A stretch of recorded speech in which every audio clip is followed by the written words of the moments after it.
Bismillahirrahmanirrahim. Alhamdulillah nahmaduhu wa nasta'inuhu wa nastaghfiruh. Wa na'udzu billahi min shururi anfusina wa min sayyiati a'malina. May yahdihillahu fala mudilla lahu wa may yudlil fala hadiya lahu. Asyhadu an la ilaha illallah wahdahu la syarika lah. Wa asyhadu anna Muhammadan abduhu wa rasuluh la nabiyya ba'dah. Allahumma salli wa sallim ala nabiyyina Muhammad wa ala alihi wa sahbihi ajma'in. Amma ba'd. Hadirin dan hadirat serta para pemirsa yang saya hormati, Assalamualaikum warahmatullahi wabarakatuh.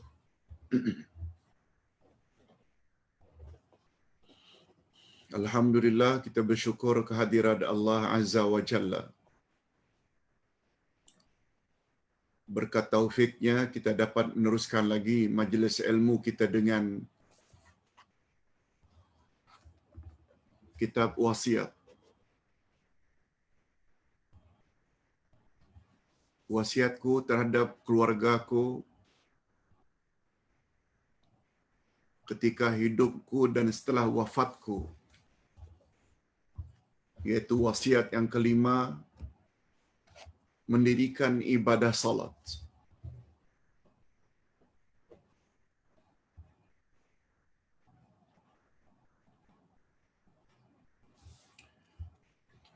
Kita terus saja kepada pembahasan. Setelah wasiat yang pertama, Islam agama yang hak. Kemudian diikuti dengan wasiat berikutnya, murnikan tauhid.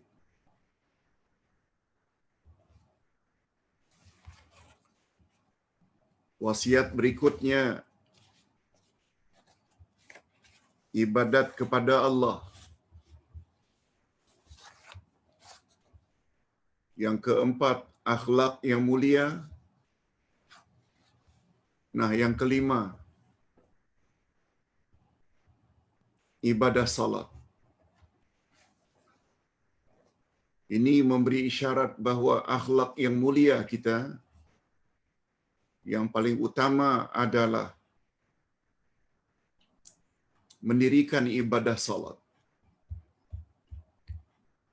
Sebab sebagaimana Ustaz pernah jelaskan, definisi akhlak iaitu budi pekerti kita, tingkah laku kita kepada pihak lain. Pihak lain yang dimaksudkan bukan hanya dengan sesama manusia, terutama ibu bapa, tapi ada lagi manusia yang lebih utama yang kita perlu berakhlak mulia, yaitu Rasulullah sallallahu alaihi wasallam. Malah lebih daripada itu, akhlak kita kepada Allah yang Maha Pencipta, yang menganugerahkan kepada kita segala bentuk nikmat. Sebagaimana isyarat ayat pertama dari surat Al-Hujurat, yang dipanggil juga surah itu dengan suratul akhlaq. A'udzu billahi minasyaitonir rajim. Ya ayyuhalladzina amanu, orang-orang yang beriman, la tuqaddimu baina yadayillahi wa rasulih. Jangan kamu mendahului Allah dan Rasul. Dengan makna lain, jangan kamu buat ketentuan-ketentuan yang bercanggah dengan kehendak Allah dan Rasul. Wattaqullah. Dan bertakwalah kamu kepada Allah dengan maksud buat suruhannya dan jauhi larangannya. Nah, bila disenaraikan seluruh suruhannya, maka yang pertama sekali ibadah salat. Itu sebabnya urutan wasiat yang kelima adalah salat. kita baca, salat adalah tiang agama. Siapa mendirikan salat, dia mendirikan agamanya. Sebaliknya, siapa yang meninggalkan salat, dia merobohkan agamanya.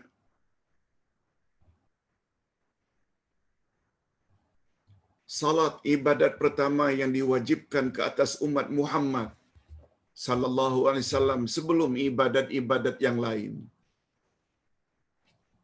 Ustaz ulang. Salat adalah ibadat pertama yang diwajibkan ke atas umat Nabi Muhammad sallallahu alaihi wasallam sebelum ibadat-ibadat yang lain. Puasa, zakat, haji, umrah, semuanya kewajiban itu diperintahkan oleh Allah di Madinah.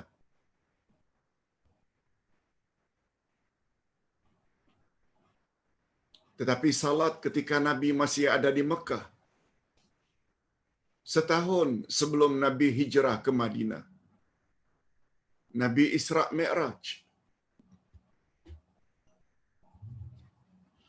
perintah salat dijemput sendiri oleh Rasulullah melalui peristiwa Isra' dan Mi'raj. Berbeza dengan ibadat-ibadat lain. Di sini bagus juga kalau Ustaz ingin jelaskan. Ustaz ditanya lebih kurang seminggu yang lalu. Ustaz belum jawab. Mungkin sekarang Ustaz jawab. Pak Ustaz,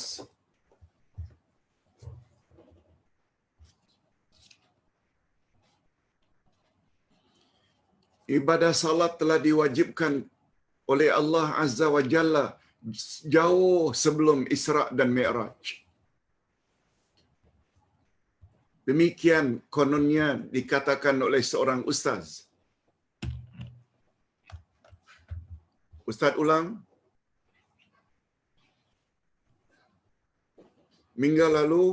Minggu lalu ada satu pertanyaan. Betulkah Pak Ustaz? Ustaz dalam video ini mengatakan ibadah salat telah diturunkan oleh Allah Subhanahu Wa Taala jauh sebelum peristiwa Isra' dan Mi'raj. Ustaz jawab sekarang. Memang betul? Memang betul. Sebab salat telah diwajibkan oleh Allah Subhanahu wa taala kepada umat manusia jauh sebelum Allah wajibkan ke atas Nabi Muhammad sallallahu alaihi wasallam.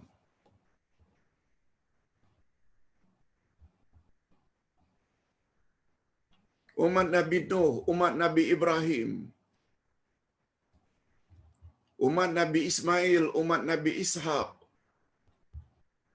umat Nabi Yaqub, umat Nabi Yusuf, umat Musa dan umat Isa, semuanya ada salat.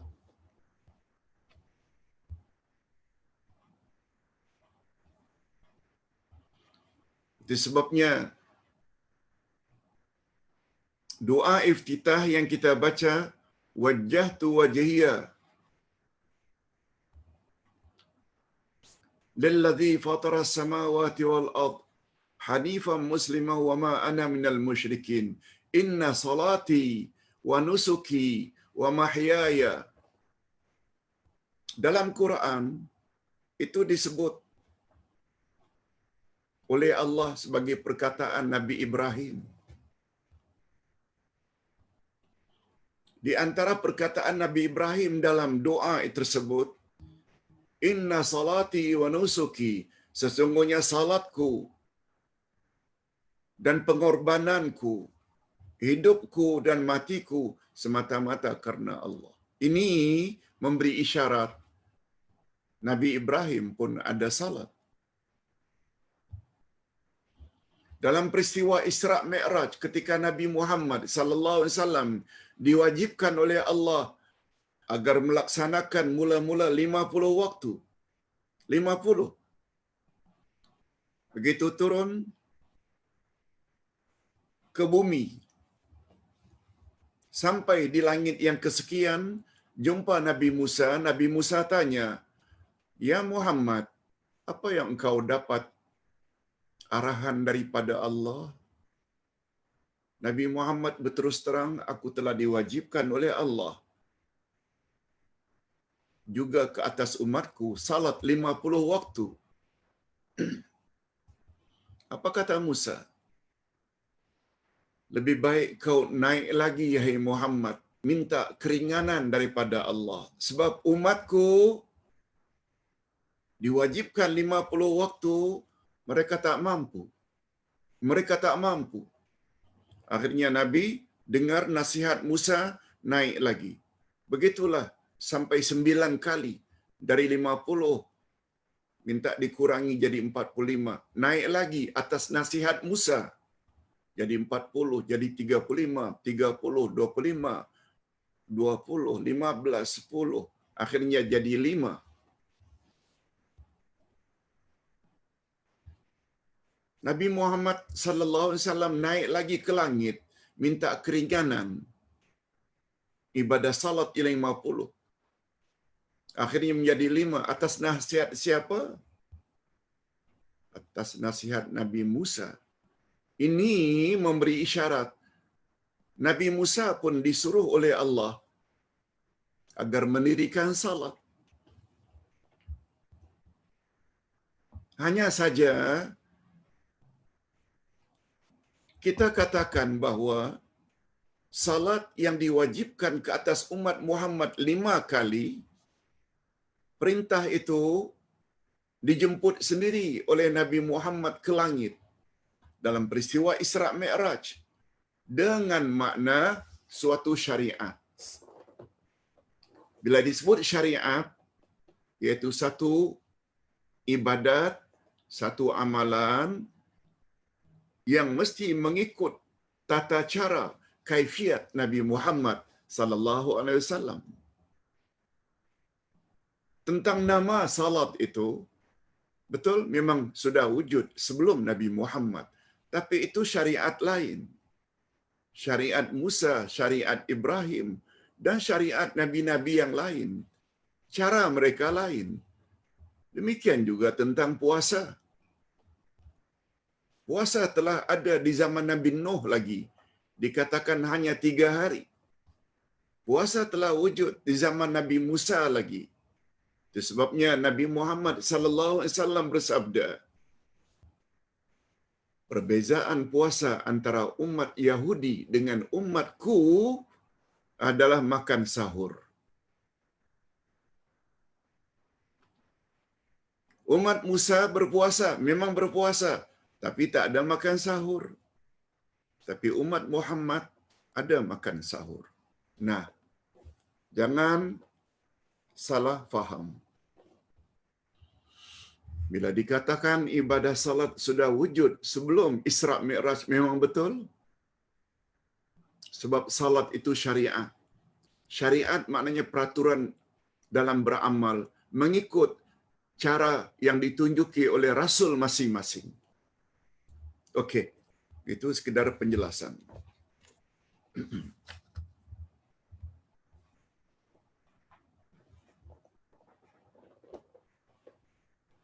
Hadirin dan hadirat rahimakumullah.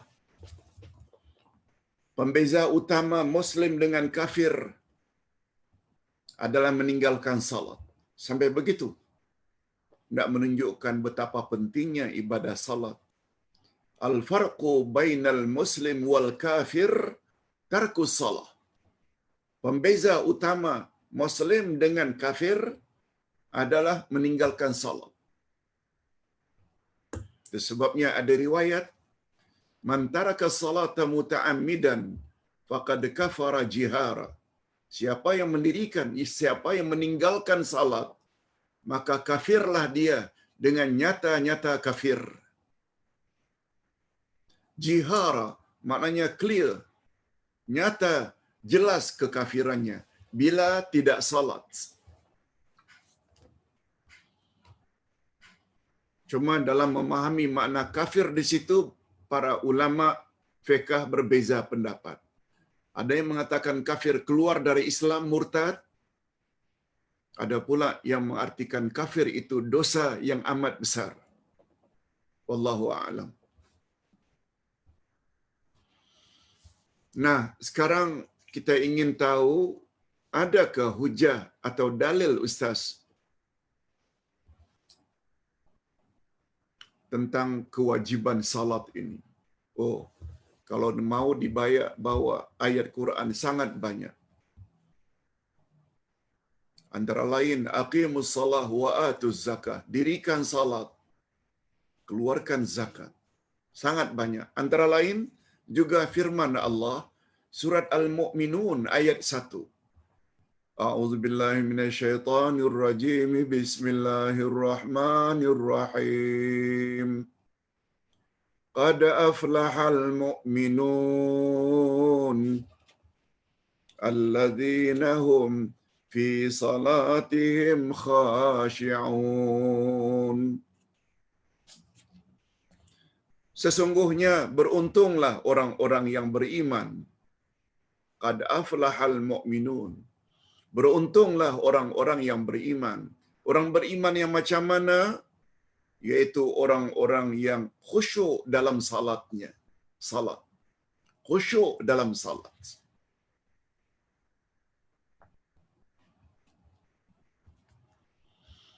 Oleh sebab itu, bila salat tapi tak khusyuk, bukan orang beriman yang beruntung.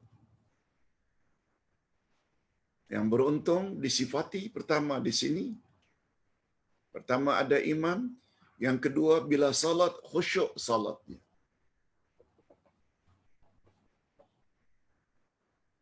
Bila bercakap bab khusyuk, khusyuk ada dua jenis. Khusyu'ul jawarih wa khusyu'ul qalbi. Khusyuk anggota, maknanya setelah takbiratul ihram, tidak boleh banyak bergerak. Itu khusyuk dalam anggota. Mata hendaklah melihat ke tempat sujud. Tidak boleh menoleh ke kiri, ke kanan atau mendongak. Tak boleh banyak bergerak. Itu namanya khusyuk anggota. Dan satu lagi, khusyuk yang lebih utama, khusyukul qalbi. Khusyuk hati. Berusaha memahami apa yang kita baca. Berusaha memahami bahawa kita sedang berada di hadapan yang Maha Agung. Okey.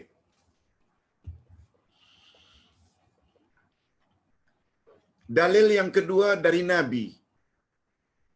Rasulullah sallallahu alaihi wasallam bersabda, An Abi Hurairah radhiyallahu anhu qala, qala Rasulullah sallallahu alaihi wasallam, Inna awwala ma yus'alu 'indal 'abdi yaumal qiyamah min 'amalihi as-salah. Fa in tuqabbilat minhu salatun tuqabbalu minhu sa'iru 'amalih. Dari Abu Hurairah radhiyallahu anhu katanya, telah bersabda Rasulullah sallallahu alaihi wasallam, sesungguhnya perkara pertama yang akan ditanya tentang amalan hamba pada hari kiamat adalah tentang salatnya. Itu yang mula-mula ditanya. Jika salatnya diterima, maka akan diterima pula lah seluruh amalnya yang lain. Allahu Akbar. Dalam hadis yang lain lebih detail lagi disebut, awwalu ma yuhasabu bil 'abdi yaumil qiyamah as-salah. Pertama-tama yang akan ditanya nanti pada hari kiamat tentang amalan seseorang adalah salatnya. Idza saluhat saluha sa'iru amali. Bila baik salatnya, maka akan turut baik amal-amalnya yang lain. Wa idza fasadat fasada sa'iru amali. Bila salatnya rosak, amal-amal lain turut menjadi rosak. Itu riwayat yang lain. Hadis yang kita bacakan tadi sahih riwayat Imam Tirmizi. Menurut Syekh Albani. Okey. Sekarang yang paling penting pencerahannya.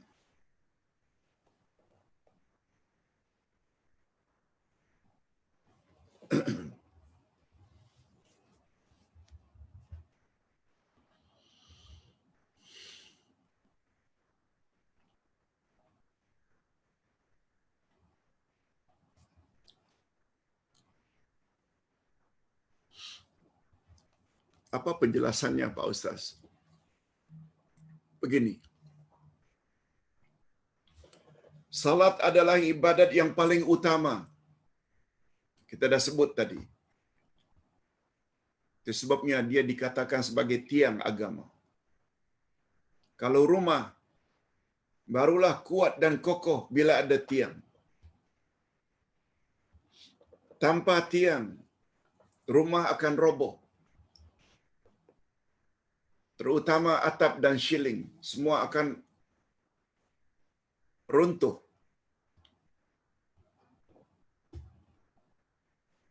Jadi agama seseorang itu tiangnya adalah salat. Itu sebabnya ibu bapa disuruh agar menyuruh anak-anaknya salat sejak umur 7 tahun. Dan memukulnya dengan pukulan mendidik. Jika menjangkau umur 10 tahun masih malas salat, pukul dengan pukulan yang mendidik. Sabda Nabi, "Muru auladakum bisalah lisab'in." Suruh anakmu salat karena umur 7 tahun. "Wadribuhum li'ushrin." Pukul anakmu dengan pukul mendidik yang tidak mencederakan bila umur dah sampai 10 tahun. Hadis Nabi.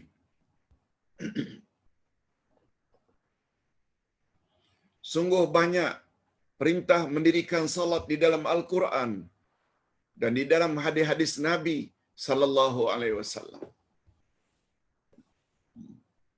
Hadirin dan hadirat,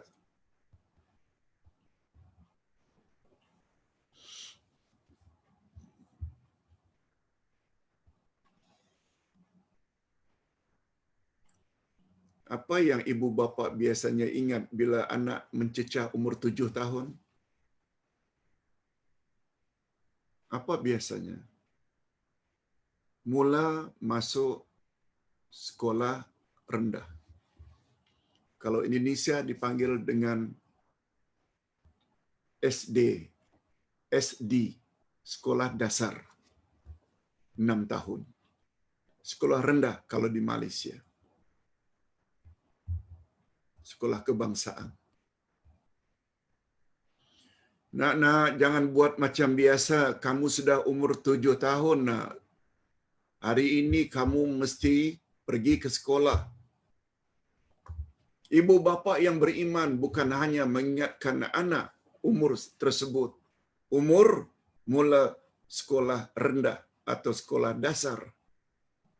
Tapi ibu bapa yang beriman juga ingat pada umur itulah anak mesti disuruh supaya salat.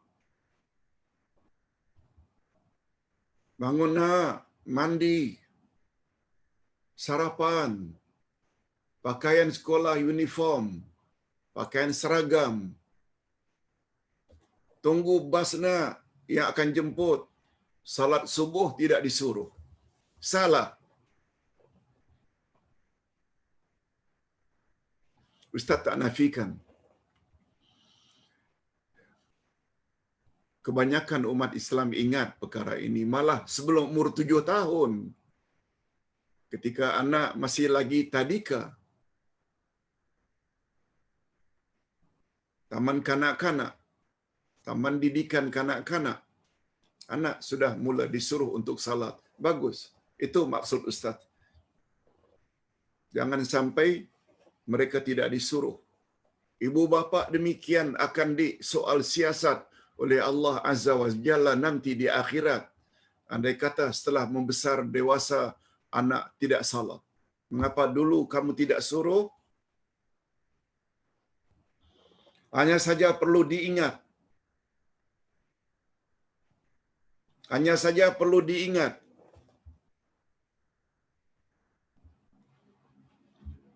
Nah, sebelum Ustaz sambung, teringat Ustaz. Kalau anak umur 7 tahun disuruh untuk salat, umur 10 tahun hendaklah dipukul dengan pukulan mendidik supaya salat. Itu sebabnya apabila anak dia dewasa, malah sudah tua bangka masih tak salat, mungkin perlu dipukul. Mungkin perlu dipukul. Lebih utama untuk dipukul. Anak 10 tahun saja dipukul. Sebab pembeza antara Muslim dengan kafir meninggalkan salat. Ada orang tua hari ini yang tak salat, mengaku diri Muslim. Na'udzubillah. Tak tahukah bahawa pada hari kiamat nanti, itu yang akan ditanya lebih dahulu? Bila salatnya sempurna, amal-amal lain ikut sempurna. Bila salat tak sempurna, walau banyak macam mana pun sedekah, derma, wakaf, walau dah beberapa kali pergi umrah, naik haji, walau puasa Ramadan, bila tak salat, masalah besar di akhirat. Segera tobat pada Allah. Tobat. Hanya saja perlu diingat bahawa salat adalah tergolong ke dalam ibadat mahdah. Yakni ibadat yang tata caranya mestilah terikat sebagaimana cara yang diajar oleh Rasulullah sallallahu alaihi wasallam. Ini yang Ustaz maksudkan tadi. Ibadah salat itu adalah syariat.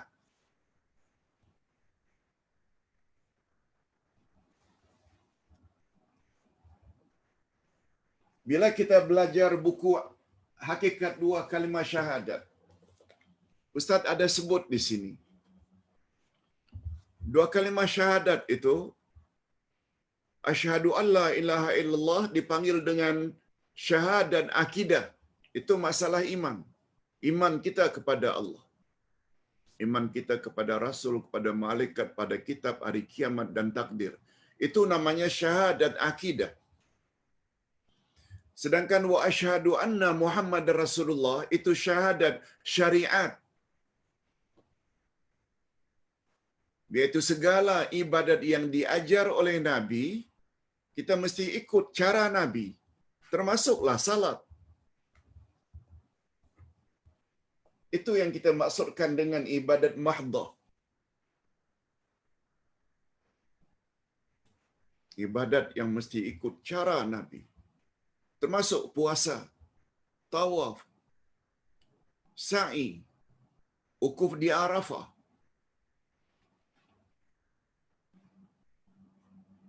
Caranya mesti kita ikut cara Nabi sallallahu alaihi wasallam. Kita mesti yakin hanya Rasulullah sallallahu alaihi wasallam yang mempunyai hak atau otoriti menentukan kaifiat atau cara kita beribadat kepada Allah.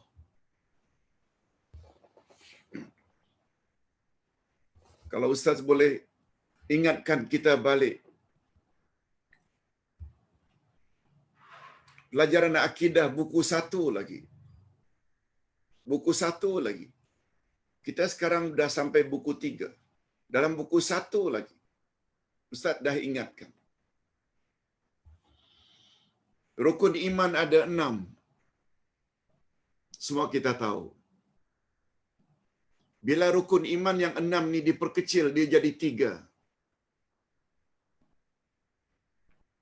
Iman pada Allah, iman pada Rasul, iman pada hari akhirat. 6, bila diperkecil, yang paling utama adalah 3. Iman pada Allah, iman pada Rasul, iman pada hari akhirat.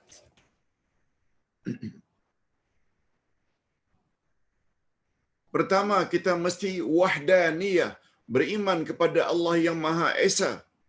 Hanya Dia saja yang berhak dan layak disembah. Itu nomor satu. Mentauhidkan Allah dalam beribadat. Macam mana cara beribadat pada Allah sedangkan Allah Subhanahu wa taala Maha Ghaib? Allah tidak beritahu kita directly kepada setiap manusia.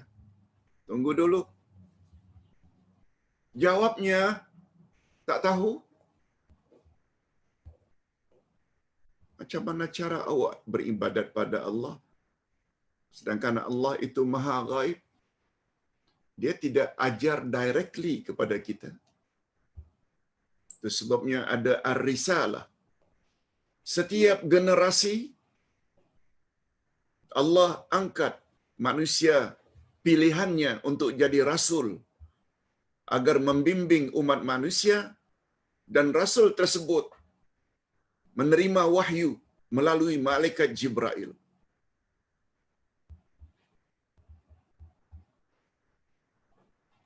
Itu sebabnya setelah Nabi Muhammad sallallahu alaihi wasallam menerima kewajiban salat, pada hari yang sama turun malaikat mengajar Nabi bagaimana kaifiat dan cara salat.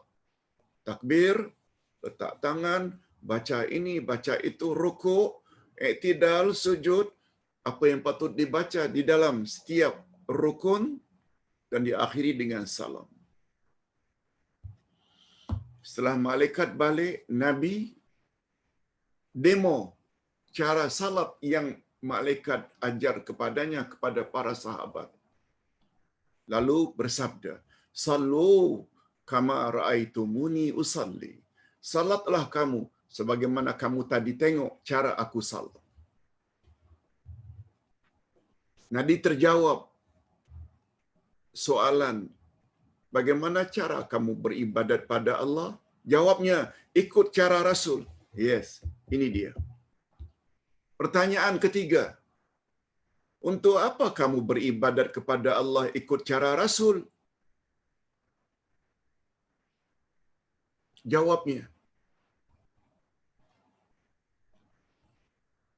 karena saya akan mati. Setelah mati nanti, pertama-tama yang Allah akan tanya, salat saya. Salat yang macam mana yang Allah akan terima sebagai amal saleh? Pertama, awak mesti salat ikhlas untuk Allah. Itu yang pertama tadi, ikhlas lillah. Cara kedua, syarat kedua, amal yang diterima, kamu mesti salat ikut cara Nabi Muhammad sallallahu alaihi wasallam. Itu yang disebut dengan ar-risalah yang kedua tadi. Itu semua kita lakukan sebagai persiapan bekal untuk kita bawa setelah kita mati ketika menghadap Allah Azza wa Jalla nanti.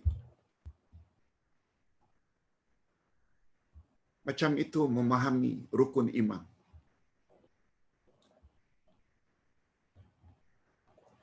Allah Maha Adil. Takkan Dia suruh kita salat lalu kita tak diajar. Ada. Cuma bukan kepada setiap individu, pada Rasul. Oleh sebab itu kita tak boleh fanatik dan ta'assub kepada mana-mana guru. Andai kata guru yang mengajar itu bercanggah dengan ajaran Nabi Muhammad sallallahu alaihi wasallam, ikut cara Nabi.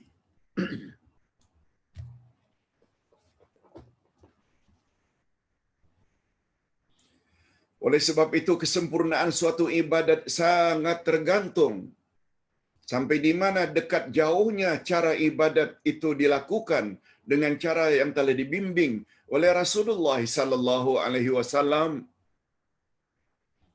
Semakin hampir cara suatu ibadat dengan cara Rasulullah, maka akan semakin sempurna ibadatnya.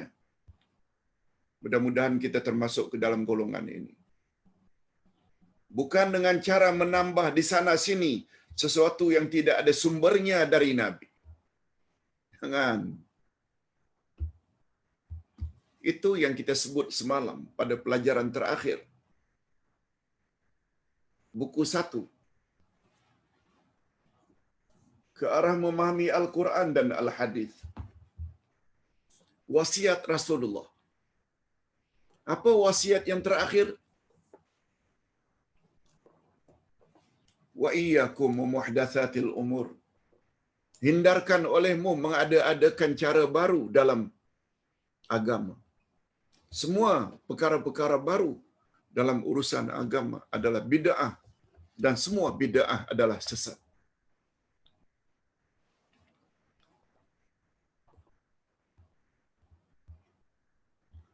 Gara-gara buat bid'ah, penambahan di sana sini, membuat amal kita ditolak sesuai dengan sabda Nabi. Hadis sahih, man amila amalan laisa alaihi amruna fahuwa rad. Siapa buat amalan tidak ikut cara kami, maka amalnya ditolak. Nah, di sinilah bapa-bapa dan ibu-ibu serta para pemirsa yang Ustaz sayangi dan kasihi. Karena Allah, kita perlu belajar, perlu tambah ilmu, ilmu yang bermanfaat. Segala ilmu yang dapat menyempurnakan ibadat kita kepada Allah. Sebab itu matlamat hidup. Kita tak nafikan pentingnya ilmu-ilmu lain. Tapi ilmu yang dengan kesempurnaannya, kita bahagia di alam kubur, kita bahagia di alam akhirat. Itulah dia ilmu agama. Termasuk ilmu ini. Walaupun sungguh banyak orang yang mengabaikannya. Termasuk kita dulu-dulunya. Tapi sekarang dah insaf. Itu sebabnya Ustaz tertarik dengan komen seorang jemaah ketika mereka bertanya di dalam grup Al-Furqan. Pak Ustaz ada sebut beberapa hari yang lalu tentang Siratal Mustaqim.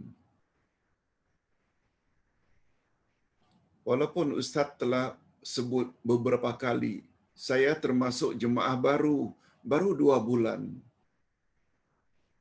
Lalu Ustaz kata, sila lihat dalam buku wasiat. Wasiat yang ke-15. Tentang Siratal Mustaqim. Di situ, puan atau tuan haji akan dapat jawaban yang sempurna. Lalu komen seorang ibu, aduh rasanya tak sabar Ustaz nak dengar penjelasan Ustaz untuk wasiat yang ke-15 itu. Yes. Hasrat macam itu tu mesti dihidupkan, dimunculkan. Keinginan ingin tahu lebih sempurna. Sebab kata Ustaz, memahami Siratal Mustaqim sangat mustahak. Bila kita dah memahami betapa mustahaknya makna Siratal Mustaqim, barulah ada semacam usaha untuk termasuk ke dalam golongan itu. Sedangkan Siratal Mustaqim disebut oleh Allah ialah orang yang ikut perjalanan Nabi Muhammad, perjalanan Abu Bakar As-Siddiq, perjalanan Umar, Utsman dan Ali, baru kemudian orang-orang saleh. Di sinilah letaknya sesatnya Syiah. Abu Bakar mereka tidak ikuti. Umar, Utsman juga tidak diikuti. Yang mereka ikut hanya Sayyidina Ali. Makin nampak begitu kesesatan golongan Syiah. Sebagaimana yang Ustaz sebut pada buku 3. Lihat, semua penjelasan kita bukan hanya ada dalil, ada buku lagi. Alhamdulillah. Ustaz sebut ini semua bukanlah minta dibeli sangat sebenarnya. Cuma tak tambah ilmu mestilah korbankan sesuatu. Ustaz, alhamdulillah rasanya dah cukup dah. Tak beramal. Cuma Ustaz kadang-kadang sedih juga. Kita yang banyak menulis oleh orang-orang tertentu dikatakan, Ustaz banyak menulis bahaya tahu Ustaz. Dulu Ustaz tulis dalam bentuk nota, yang ini compile dari nota-nota. Apa kata orang tersebut? Orang alim. Ustaz bagi nota bila mengajar, jemaah bawa ke tandas itu dosa. Sebab ada ayat Quran. Kemudian Ustaz buatkan buku, kemudian Ustaz jual pula. Subhanallah. Ustaz perlu print, pergi ke percetakan. Mereka print perlu dibayar. Lalu tak bolehkah Ustaz jual, kemudian Ustaz dapat bayar print, kemudian Ustaz dapat sedikit keuntungan untuk menyara hidup keluarga? Tak bolehkah? Ya. Tahu tak yang sebut itu? Orang yang interview untuk mendapat tauliah. Lihat tu betapa ceteknya. Dia tidak melihat betapa faedahnya apa yang kita tulis. Lengkap dengan dalil-dalilnya. Dia tidak lihat itu. Yang dia lihat, cari keuntungan, cari kekayaan melalui tulisan. Na'udzubillah. Manusia selalu saja negative thinking. Bukan positive thinking. Na'udzubillah min dzalik. Tapi Ustaz tak serik. Ustaz tulis juga. Coba lihat, setelah berlalu 40 tahun berkat kesabaran menghadapi fitnahan dan tuhmahan tersebut, berkat Ustaz tidak give up, alhamdulillah setelah 40 tahun, Ustaz sudah menghasilkan lebih kurang 50 kitab, 50 buku. Di sini pentingnya sabar. Innallaha ma'as sabirin. Minta maaf, ini bukan hendak membangga-banggakan diri, tetapi sekedar hendak memaklumkan bahawa betapa pentingnya kita mengajar itu sesuatu ke arah siratal mustaqim.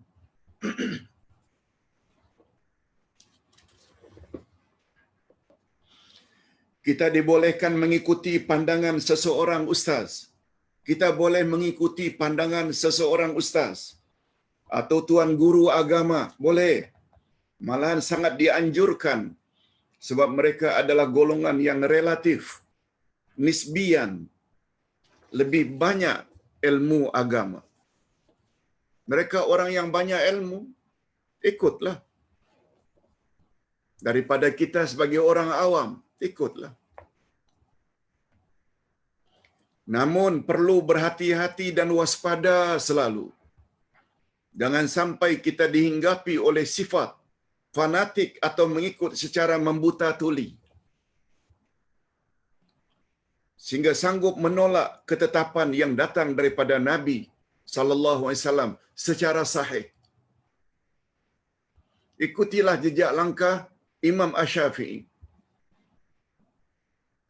Ana uhibbu as-salihin wa lastu minhum. Allahu akbar. Aku sayang kepada orang-orang saleh dan aku bukanlah salah seorang dari mereka. Allahu akbar. Orang yang dah hafal Quran umur 10 tahun. Orang yang mengarang kitab sekian banyak. Beliau kata beliau bukan orang saleh. Tawadhu.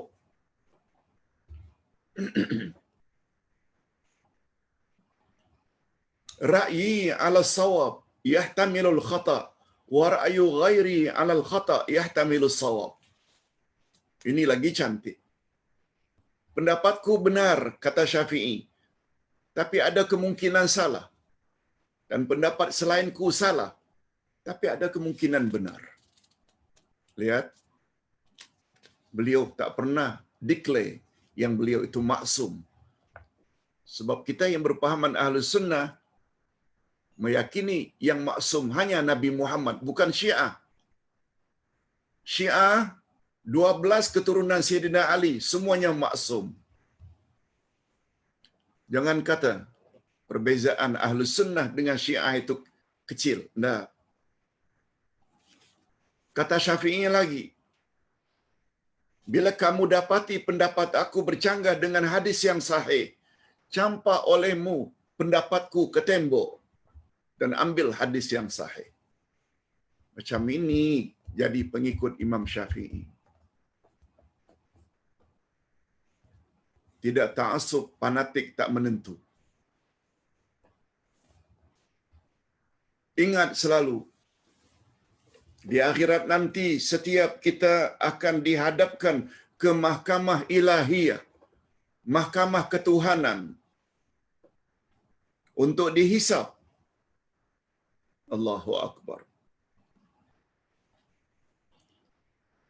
Ustaz teringat ketika pagi tadi mengimami keluarga, Ustaz baca surat Al-Ghashiyah pada rakaat yang pertama.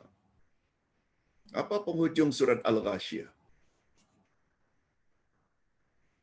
Inna ilaina iyabahum summa inna alaina hisabahum. Itu dia ayat second last dan ayat last dari surat Al-Ghashiyah. Bila kita faham, sungguh mengerikan. Sungguh menggerunkan. Inna ilaina iyabahum.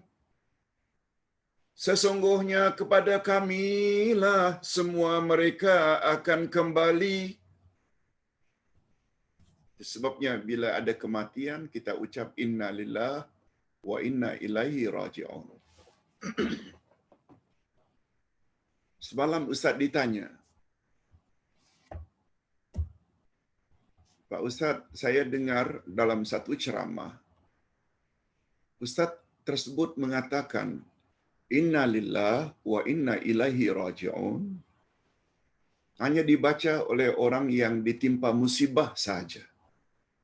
Bukan kita yang mendengar.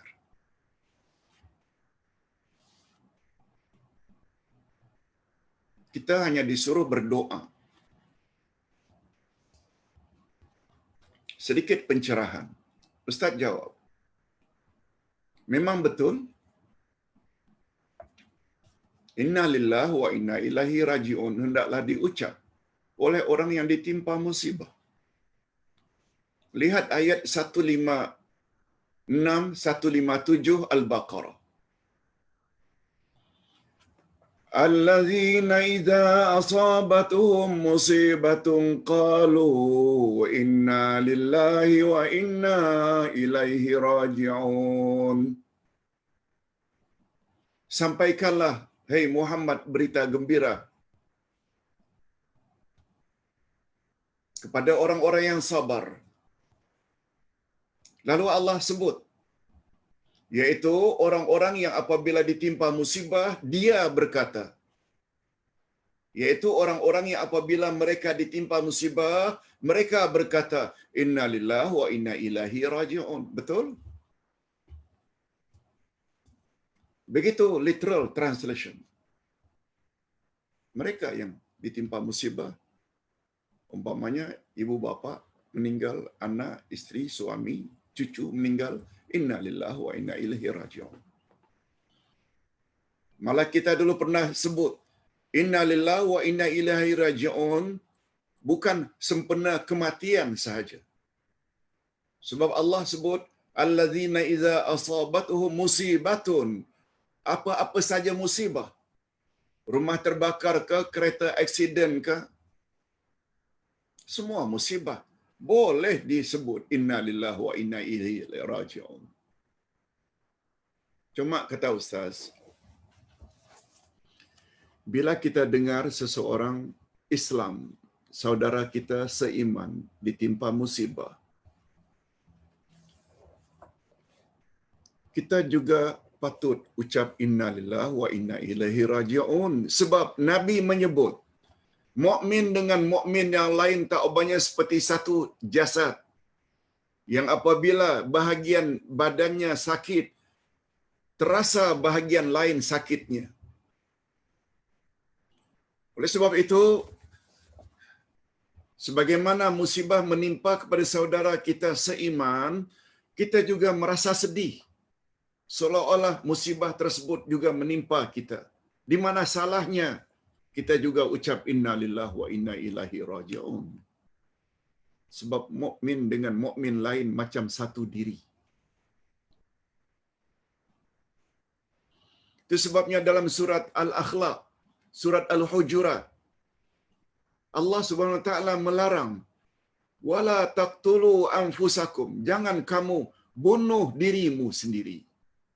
Maksudnya bukan bunuh diri, tapi Allah gunakan jangan kamu bunuh dirimu sendiri dengan makna jangan kamu bunuh muslim lain. Sebab muslim dengan muslim macam satu diri. Ini namanya terjemah maknawiyah, tafsiran. Tidak salah bila ada kematian, inna lillahi wa inna ilaihi raji'un, Allahumma ighfir lahu warhamhu, ikuti dengan doa. Bukan dengan membaca Al-Fatihah. Tak pernah datang dari Nabi bila ada kematian Al-Fatihah. No. Tak pernah datang dari Nabi. Tolong jangan diteruskan perbuatan tersebut.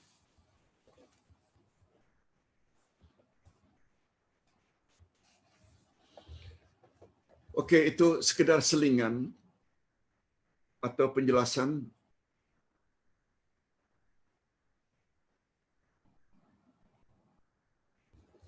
Hadirin dan hadirat rahimakumullah. Ustaz teruskan sedikit lagi.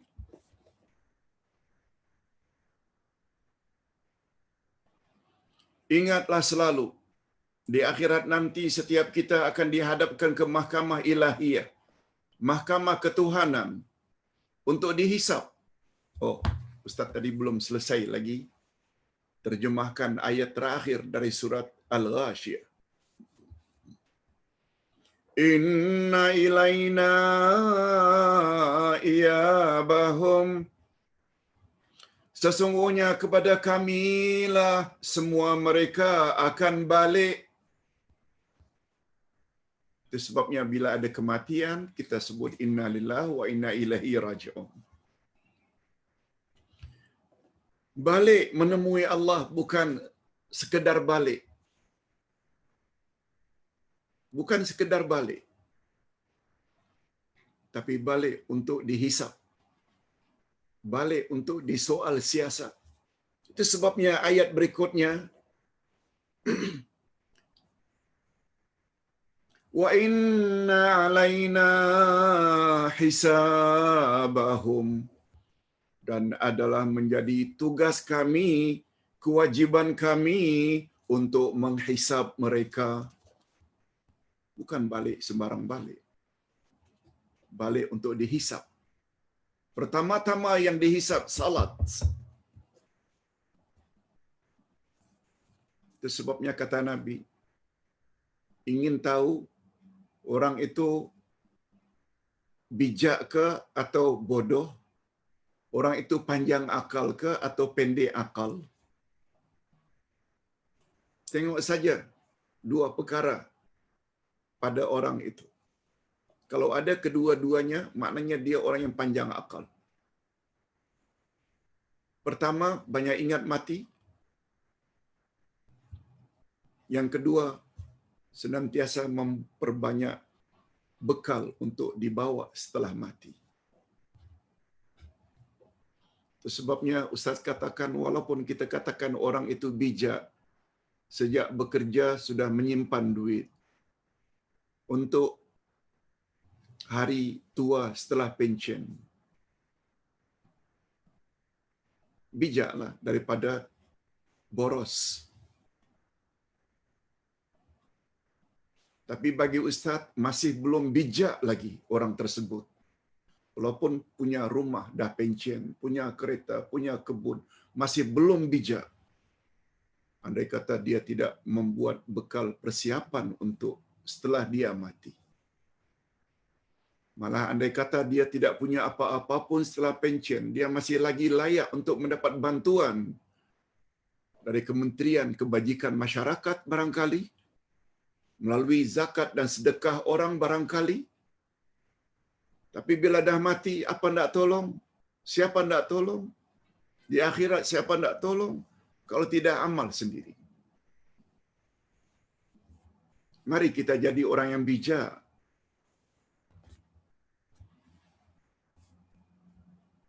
Oh, tentang dulu banyak dosa Pak Ustaz.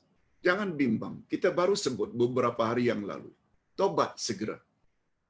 Sebab kata Nabi, bila kamu tobat dan tobatmu diterima oleh Allah, kamu seolah-olah tak punya dosa lagi. Allahu Akbar. Itu sebabnya kata Sufyan bin Uyainah, tidak ada nikmat yang paling besar setelah saya memeluk Islam kecuali nikmat adanya syariat tobat. Allahu Akbar. Kita teruskan sedikit lagi. Atas dasar itulah jika beramal atau beribadat mestilah ikhlas semata-mata karena Allah.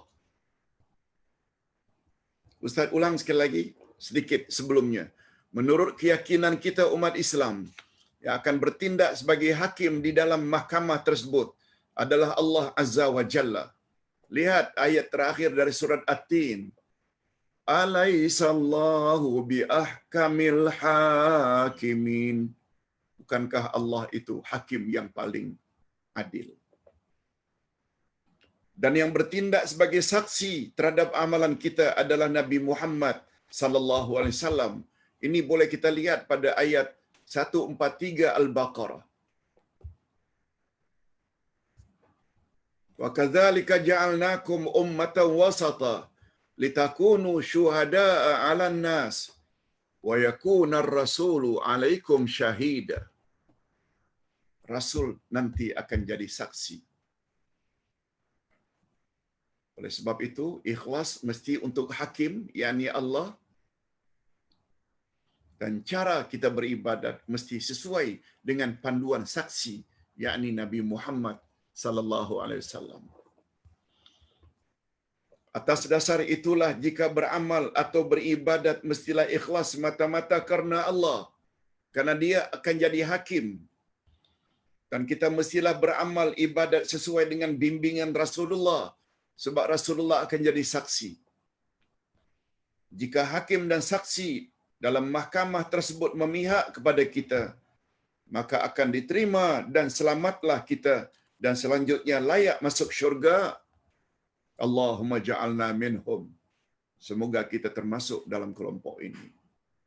Tetapi jika sebaliknya, hakim dan saksinya tidak memihak kepada kita, ibadat tidak ikhlas, suka buat syirik dan khurafat, mungkin karena amal kita tidak ikhlas untuk hakim atau untuk Allah, berbagai-bagai syirik dibuat, dan beramal ibadat tidak ikut panduan saksi, yakni Nabi Muhammad sallallahu alaihi wasallam, maka amal kita akan ditolak dan dihumban ke dalam api neraka. Na'udzubillah min dzalik. Semoga Allah lindungi kita daripada bernasib demikian.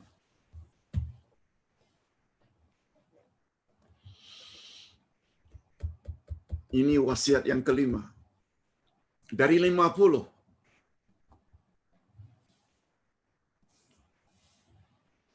Urutan yang Ustaz buat dalam wasiat berdasarkan priority, keutamaan. Nanti next week insya Allah tentang puasa pula. Betapa perlunya puasa. Bukan cara puasa ya. Hendak beritahu betapa pentingnya puasa. Sama ada puasa wajib Ramadan, puasa kafarat, puasa nazar, termasuk puasa sunat. Termasuk puasa hari ini. Puasa hari putih. Semalam 13, hari ini 14, esok 15. Puasa hari-hari putih. Semua mempunyai kelebihan tersendiri. Yang kadang-kadang kelebihannya mengatasi kelebihan ibadah salat. Sebab di dalam syurga ada pintu khas yang diperuntukkan untuk orang-orang yang berpuasa saja. Pintu itu namanya pintu Rayyan. Tidak ada nama pintu khas untuk salat. Itu biar kita bahas next week insya-Allah. Mudah-mudahan segala penyampaian pada hari ini perlu ibu-ibu dan bapa-bapa pahami, sebab ini adalah wasiat. Yang jika anak nanti, cucu nanti tanya, boleh kita jawab tentang kepentingan salat macam yang Ustaz jelaskan.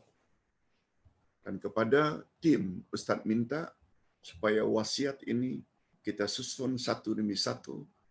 Mudah-mudahan bila panjang umur sampai genap 50, ini bukunya ada, tapi dalam bentuk audio atau video, kita juga akan susun insya-Allah untuk dimanfaatkan oleh bapa-bapa dan ibu-ibu serta para pemirsa sekalian.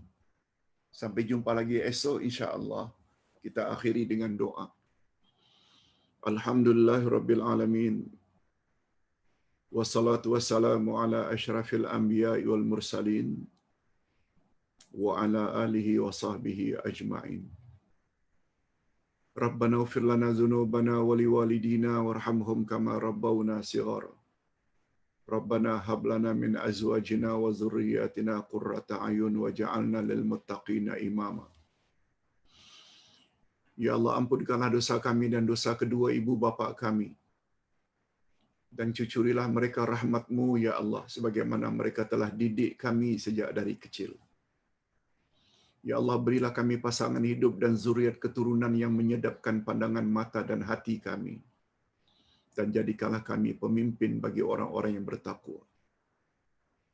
Allahumma arinal haqqa haqqa warzuqna ittiba'ah wa arinal batila batila warzuqna ijtinabah.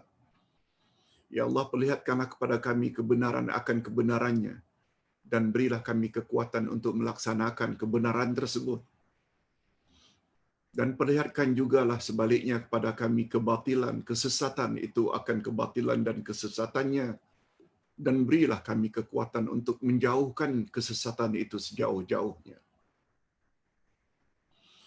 Ya Allah, ya Tuhan kami, pada pagi ini kami dapat pencerahan yang cukup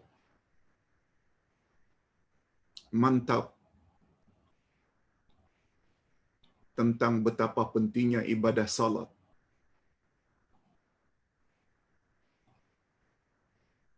Sehingga salat dikatakan pembeza antara Muslim dengan kafir.